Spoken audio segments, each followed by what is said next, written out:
فأنا ناصح لإخواني بالصدع بالحق تبيض وجوههم. السكوت في مسألة الحزبية يضرها، فاصدع بما تؤمر وأعرض عن المشركين.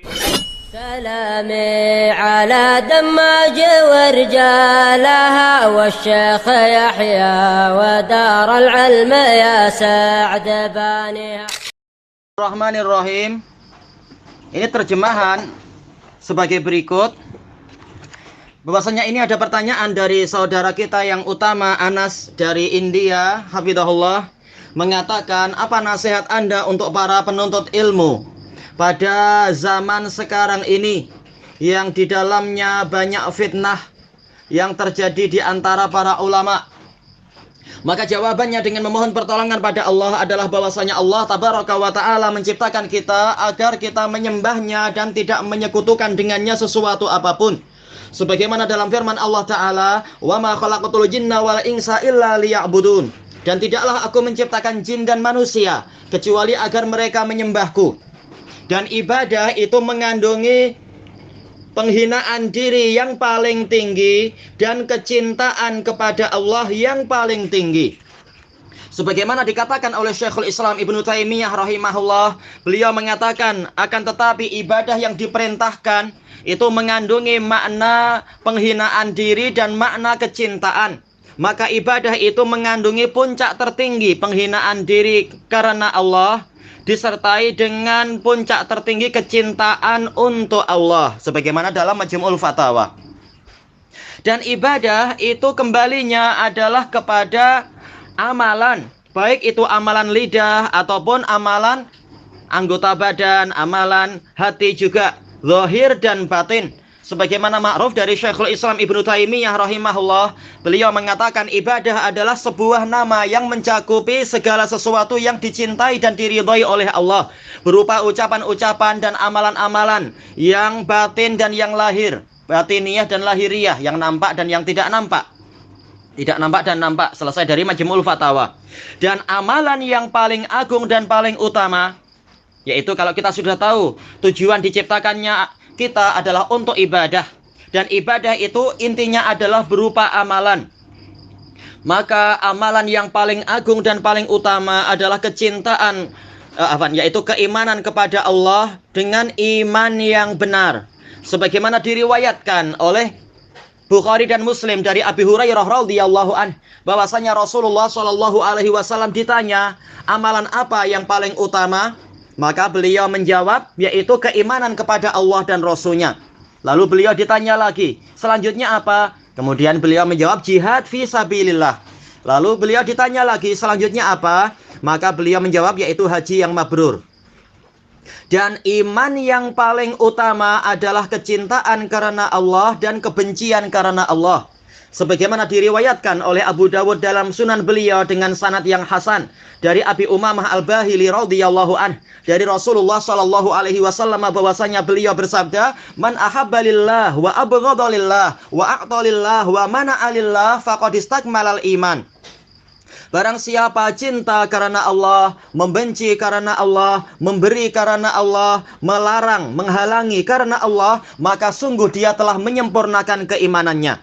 Dan juga sebagaimana diriwayatkan oleh Imam Ahmad dalam musnad beliau, dan Abu Ya'la dalam musnad beliau, Tirmidzi dalam sunan beliau, dari Mu'ad bin Anas al-Juhani dari ayahnya radhiyallahu an, bahwasanya Rasulullah shallallahu alaihi wasallam bersabda, man a'talillah wa mana'alillah wa ahabbalillah wa abghadalillah wa ankahalillah faqad istakmala imanah. Barang siapa memberi karena Allah, melarang, mencegah karena Allah, mencintai karena Allah, dan membenci karena Allah, juga menikahkan karena Allah, maka sungguh dia telah menyempurnakan keimanannya.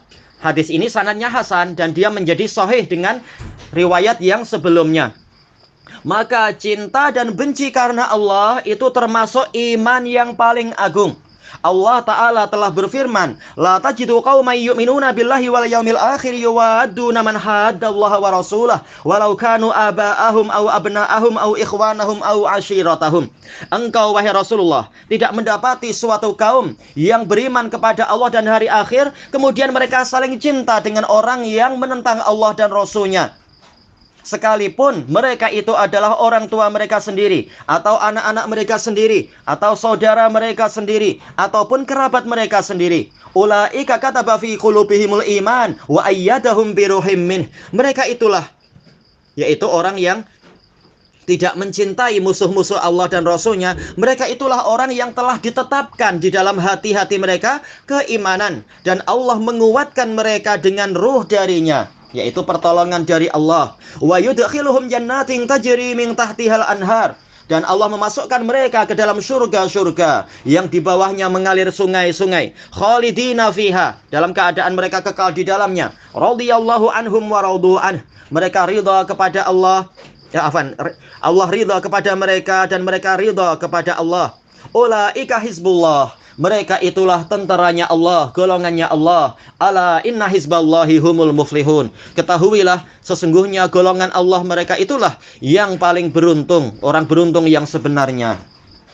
Syekhul Islam Ibnu Taimiyah rahimahullahu ta'ala berkata tentang ayat ini, maka Allah mengabarkan bahwasanya barang siapa beriman kepada Allah dan hari akhir, mereka tidak akan didapati saling cinta dengan musuh-musuh Allah dan Rasul-Nya. Bahkan keimanan itu sendiri meniadakan kecintaan kepada para musuh Allah dan Rasul-Nya. Maka apabila terjadi sikap saling cinta, yaitu dengan para musuh Allah dan Rasul-Nya, ini menunjukkan adanya kecacatan iman. Selesai dari Majmu'ul Fatawa. Al-Imam Abu Bakar Muhammad Ad-Dimashqi Asy-Syafi'i rahimahullah mengatakan, maka sungguh Allah Ta'ala telah meniadakan didapatkannya orang yang beriman, yaitu dari orang yang beriman, yaitu sikap saling cinta dengan musuh. Maka ini menunjukkan bahwasanya barang siapa saling cinta dengan para musuh, berarti dia bukan orang mukmin. Sebagian ulama menjadikan hukum ini bahkan juga berlaku kepada sikap saling cinta dengan orang-orang fasik dari kalangan muslimin. Maka diharamkan duduk-duduk dengan orang-orang fasik untuk bermesraan. Dan sungguh Ar-Rafi'i dan Nawawi terang-terangan menyebutkan yang demikian itu dalam kitab Asy-Syahadat. Selesai dari Kifayatul Akhyar fi Hilli Ghayatil Ikhtisar. Maka menjadi jelaslah dari sini bahwasanya kecintaan karena Allah dan kebencian karena Allah ini termasuk ibadah yang paling agung. Maka wajib atas orang yang menisbatkan diri kepada salafiyah untuk mementingkan, untuk mengambil perhatian yang besar kepada sisi yang paling agung ini. Al-Imam Al-Hafidh Ibnu Abi Hatim Ar-Razi rahimahullah mengatakan, saya mendengar Yusuf bin Asbat berkata, saya mendengar Sufyan Ats-Tsauri mengatakan, idza ahabba rajulu akhahu fillahi azza wajal summa ahdatsa hadatsan fil Islam falam yubghidhu alaihi falam yuhibbahu lillahi azza wajal. Apabila seseorang itu mencintai saudaranya karena Allah Azza wa Jal, kemudian saudaranya itu melakukan perkara hadas, perkara baru di dalam Islam, lalu dia tidak membenci orang itu karenanya, berarti orang ini sebenarnya tidak cinta pada saudaranya karena Allah Azza wa Jal. Berarti apa? Cintanya karena hawa nafsu semata. Selesai dari Muqaddimah Al-Jarh wa Ta'dil karya Ibnu Abi Hatim dan sanadnya sahih bagaikan matahari. Nabi SAW dan para sahabat beliau memboikot 3 orang yang tertinggal dari satu peperangan saja tanpa udzur. Padahal 3 orang tersebut memiliki keutamaan-keutamaan yang agung di sisi Allah dan memiliki jasa yang besar di dalam Islam dan kaum muslimin.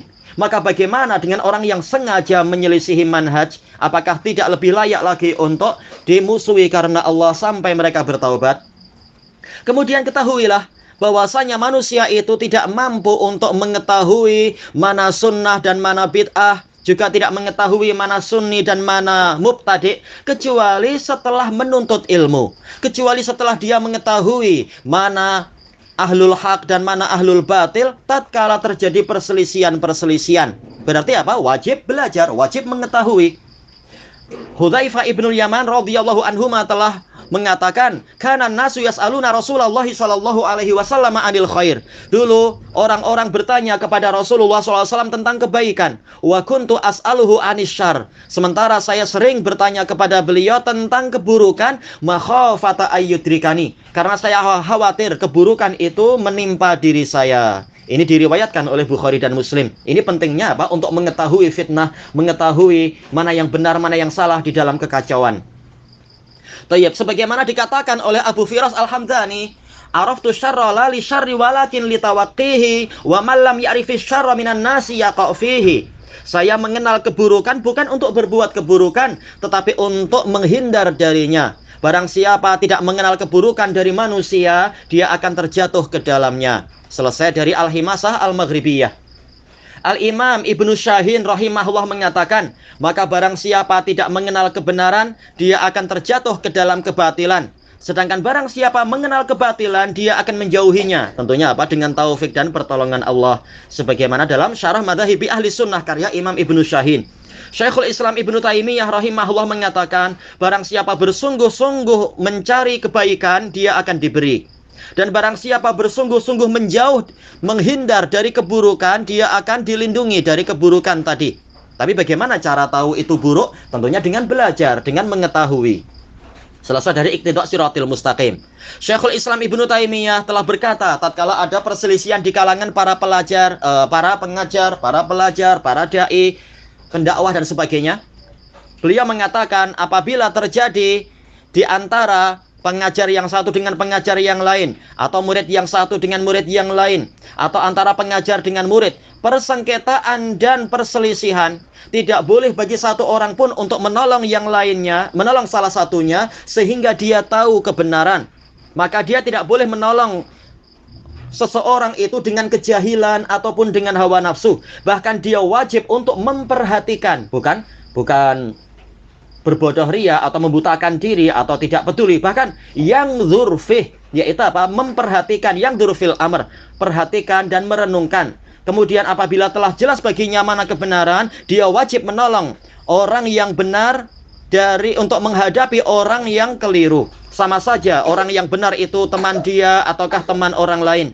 Sama saja yang batil, pelaku kebatilan itu teman dia ataukah teman orang yang lain. Sehingga jadilah maksud segalanya adalah ibadah karena Allah semata dan menaati Rasulnya serta mengikuti kebenaran dan menegakkan keadilan. Allah Ta'ala berfirman, Ya ayyuhalladzina amanu kunu qawwamina bil qisti syuhada'a lillah. Wahai orang-orang yang beriman, jadilah kalian itu orang-orang yang menegakkan keadilan sebagai saksi-saksi untuk Allah, walau ala anfusikum awil walidaini wal aqrabin, walaupun itu terhadap diri kalian sendiri atau terhadap kedua orang tua kalian ataupun sanak kerabat. Iyakun ghaniyan aw faqiran fallahu aula bihima. Kalaupun orang yang ini dia kaya ataupun fakir, Allah lebih layak untuk diutamakan daripada mereka berdua. Fala tattabi'ul hawa ang ta'dilu. Maka jangan kalian mengikuti hawa nafsu sehingga kalian tidak bersikap adil. Wa in talwu aw tu'ridu fa innallaha kana bima ta'maluna khabira. Apabila kalian wa in talwu, yaitu kalian yaitu bersilat lidah untuk menyembunyikan kebenaran atau untuk menghiasi kebatilan, aw tu'ridu atau berpaling dari menampilkan kebenaran dan bersikap justru menyembunyikan kebenaran, maka sesungguhnya Allah Maha tahu terhadap amalan kalian. Lalu Imam Ibnu Taimiyah mengatakan, lawa yulawi lisanah, yaitu mengabarkan secara dusta, yaitu tidak berbicara jujur. Wal i'rad au tu'ridu, yaitu justru menyembunyikan kebenaran. Karena sesungguhnya kata beliau, orang yang diam dari kebenaran, dia adalah syaitan bisu. Dan barang siapa, lalu kata Syekhul Islam, barang siapa condong bersama temannya, sama saja teman kebenaran bersama dia ataukah kebenaran menentang dia, berarti orang ini menghukumi dengan hukum jahiliyah dan keluar dari hukum Allah dan Rasulnya. Dan yang wajib atas mereka semua adalah menjadi satu tangan bersama orang yang benar untuk menghadapi orang yang batil.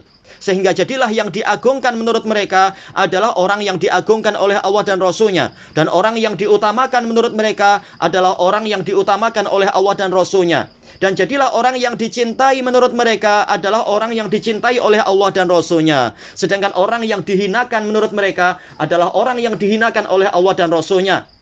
Sesuai dengan apa yang diridhoi oleh Allah dan Rasulnya, bukan sesuai dengan hawa nafsu.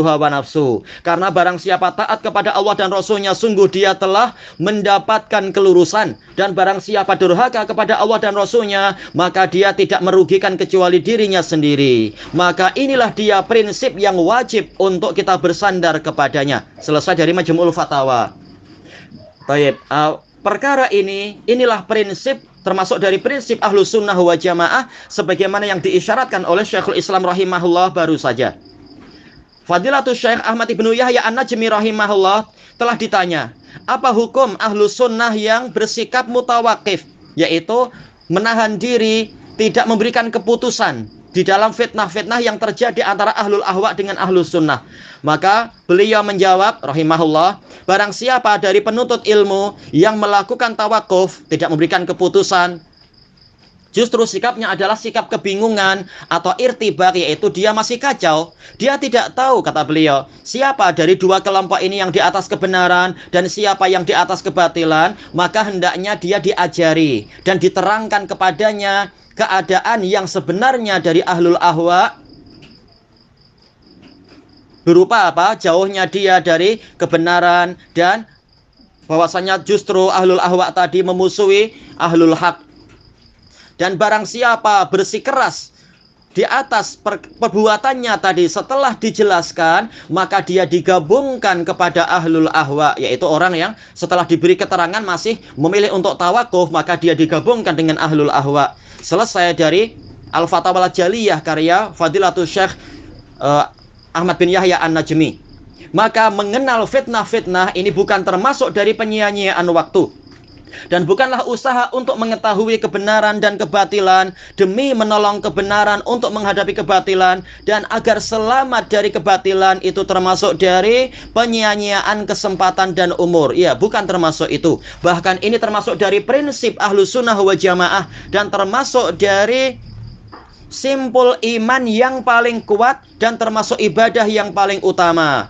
Al-Imam Ibnu Syahin rahimahullah mengatakan, maka menolong ahlul haq di atas kebenaran mereka dan menolak ahlul batil dari kebatilan mereka, itu termasuk amalan yang paling utama. Selesai dari Syarah Madhahibi Ahli Sunnah karya Ibnu Syahin. Wallahu a'lam bishawab. Walhamdulillahi rabbil alamin.